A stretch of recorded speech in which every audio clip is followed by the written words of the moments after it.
Eu saúdo a todos com a graça e a paz de nosso Senhor e Salvador Jesus Cristo. Com vocês, irmão Wellington Bernardo.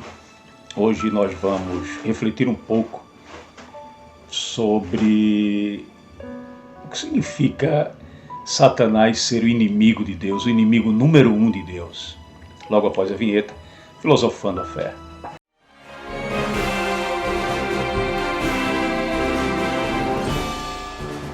Quando assistimos um filme do James Bond 007, o que nos chama a atenção nos filmes de 007 é justamente os vilões. Geralmente o inimigo de James Bond sempre está na mesma altura que ele. O vilão é extremamente inteligente, operacional, tático e mau, perverso. Claro que o herói acaba se sobressaindo a toda a ardilosidade, a engenhosidade, a dissimulação, a inteligência do vilão e vence. Dentro do cristianismo, do reino de Deus, da nossa fé, da nossa convivência, da nossa cosmovisão, durante muito tempo nós temos interpretado, nós temos entendido que o diabo é o nosso arqui-inimigo, o inimigo de nossas almas, o inimigo de Deus. Claro que não é bem assim. Essa ideia de que Satanás se equipara, porque quando a gente fala que Satanás é o inimigo de Deus,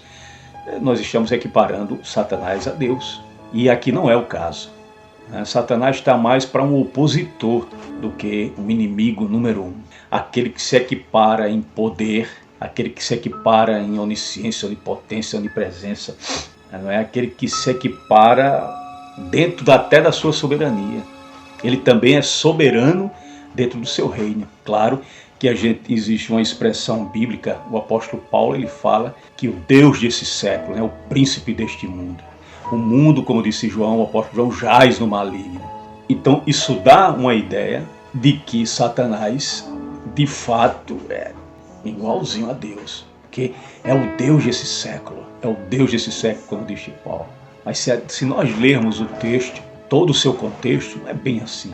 O fato de Paulo tratar Satanás como Deus desse século, ele apenas se utiliza de uma analogia, uma figura de retórica. Ele usa de um termo técnico gramatical, uma analogia para dizer assim, olha, este mundo aqui, quem comanda este mundo, quem gere este mundo, é Satanás com seus anjos.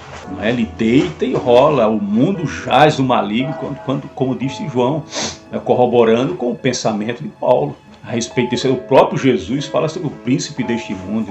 O próprio Jesus também fala sobre isso, mostrando que esse mundo que nós vivemos aqui é onde Satanás está ativo. Me lembrei daquele livro bem antigo, que fez muito sucesso na década de 90, 80, 90, que é do escritor Hal Lindsey. Satanás está vivo e ativo no planeta Terra. Então, ele está vivo e ativo no planeta Terra. Ele está em plena atividade. Ele fica andando ao nosso derredor, bramando como um leão, buscando um espaço para que ele possa entrar e destruir a vida do homem e da mulher de Deus. Mas que ele é o inimigo de Deus, mas não é mesmo. Ele não tem nem gabarito, ele não tem poder, ele não tem estrutura nenhuma para se equiparar a Deus e muito menos para suportar o Deus Todo-Poderoso. Afinal de contas, tudo e todos estão sob a soberana vontade de Deus. Deus é o soberano Todo-Poderoso. Tudo está em suas mãos. Todo o poder pertence a Ele. Todo o poder foi Jesus Cristo. Disse, todo o poder foi me dado. Então Ele tem todo esse poder, o Senhor Jesus Cristo. Satanás não. Satanás, ele age debaixo da vontade do Deus Todo-Poderoso. Ele age debaixo dessa soberana vontade de Deus. Dessa vontade permissiva de Deus, vamos dizer assim, que eu não gosto muito dessa palavra, mas é a vontade permissiva de Deus. Deus permite essa ação dele, mas que ele seja inimigo de Deus, se equiparar. Pense, novamente repito, quando Paulo fala o Deus desse século, quando João fala que o mundo jaz no maligno, o próprio Jesus se refere a isso, de que Satanás é como se fosse o rei da maldade neste mundo, mas ele representa isto mesmo. Ele representa isto mesmo, mas não que ele seja uma divindade. Ele não é uma divindade como Deus, como Jesus, como o Espírito Santo, mas de maneira nenhuma. De maneira nenhuma, de maneira nenhuma. Se nós pensarmos nele como uma entidade espiritual que está um pouquinho acima de nós, nós temos todo o poder em Cristo. Jesus Cristo disse: se vocês crerem em mim e obedecerem os meus mandamentos, vocês farão coisas maiores do que eu fiz. Então, as chaves do reino foram dadas à igreja. Então a igreja fecha, a igreja abre, isso é poder que Deus nos deu. Não é? No nome de Jesus, toda força maligna se dobra de joelho. Cai fora, corre, entra nos porcos, cai no abismo. A gente precisa compreender isso. Amém? Mas nós devemos entender também que, como um ser espiritual, criado por Deus, com toda certeza com um propósito, Satanás se transforma no opositor, aquele que se opõe à criatura e à criação do Deus Todo-Poderoso.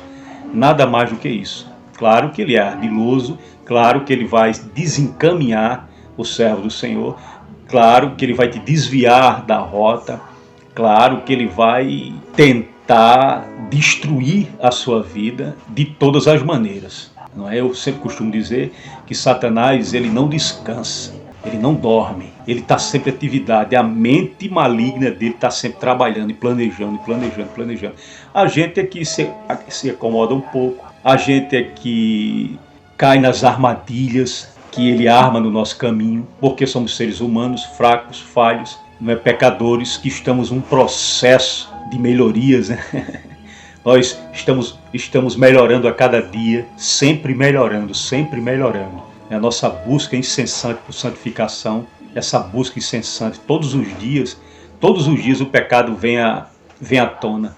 E a gente precisa estar toda hora subjugando, submergindo esse pecado. Como precisamos do Senhor Jesus Cristo em nossas vidas, para nos ajudar todos os dias a enfrentar esse pecado. Ele está enraizado dentro da gente, então é trabalhoso tirar. A cirurgia é muito melindrosa. E até que toda essa metástase do pecado estiver na gente, até que se tire tudo, fica uma cicatriz terrível. A gente, quando aceita Jesus como Senhor e Salvador, ele arranca o pecado, mas ainda fica pequenas raízes, e a gente tem que estar sempre fazendo exames para descobrir como é que está ainda o pecado, se ainda continua lá ou não, se precisa ser retirado ou não. Isso é todo um processo. Então a gente precisa compreender isso, a gente precisa entender isso.